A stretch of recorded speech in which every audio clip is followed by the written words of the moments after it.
त्याची गुढी उंच, थांब माझीच गुढी सगळ्यात जास्त उंच झाली पाहिजे. त्याची गुढी उंच करतो, थांब त्याला आता दाखवतोच गुढी उंच कशी असते ते. सगळ्यात जास्त माझी. अरे काठ्या ना काठ्या एवढ्या का जोडतोय? एवढी उंच गुढी बांधून काय करणार आहेस? झाली. हा काय नवीन वर्षाच्या शुभेच्छा. माझी गुढी जास्त उंच आहे. अरे बापरे, एवढी उंच गुढी? आणि ती कशाला? कसली चुरस? अरे त्या बाजूच्याची बघ ना केवढी उंच गुढी आहे, आपली नको? उंच गुढ्या या संकल्पाच्या करा, यशाच्या करा, कर्तबगारीच्या करा. एकमेकांना पाठीमागे खेचून खाली खेचून आपण उंच गुढी उभारून उपयोग काय?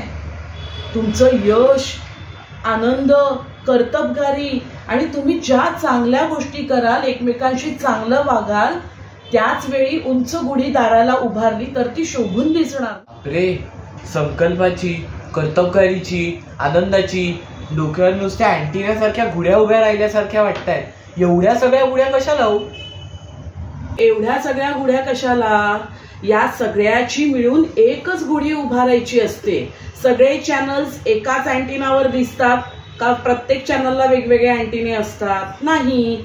आनंद, कर्तबगारी, हुशारी, समाधान, सोबत आणि सहकार्य या सगळ्याची मिळून एकच गुढी उभारायची. जय पताका श्रीरामाची.